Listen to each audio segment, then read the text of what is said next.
Hi, it's me, Ishika. So, I'm again back with my travel vlogs.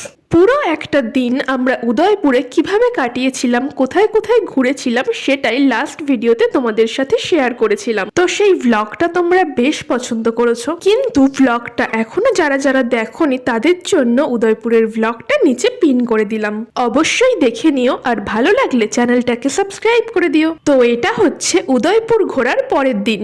সেদিন আমরা উদয়পুর থেকে জয়পুর যাচ্ছিলাম, আর জয়পুর যাওয়ার আগে গিয়েছিলাম চিতোরগড়ে। চিতোরের রানী পদ্মাবতী বা পদ্মিনী যে 16,000 নারীকে নিয়ে জহর করেছিলেন সেটা তো আমরা সবাই জানি।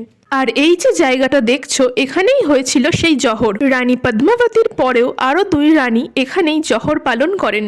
তো চিতোর ঘুরে জয়পুর যেতে যেতে বেশ অনেকটাই রাত হয়ে গেছিল, তাই ধাবা থেকে রাতের খাওয়া দাওয়া করে আমরা একেবারে চলে গিয়েছিলাম আমাদের জয়পুরের হোটেলে।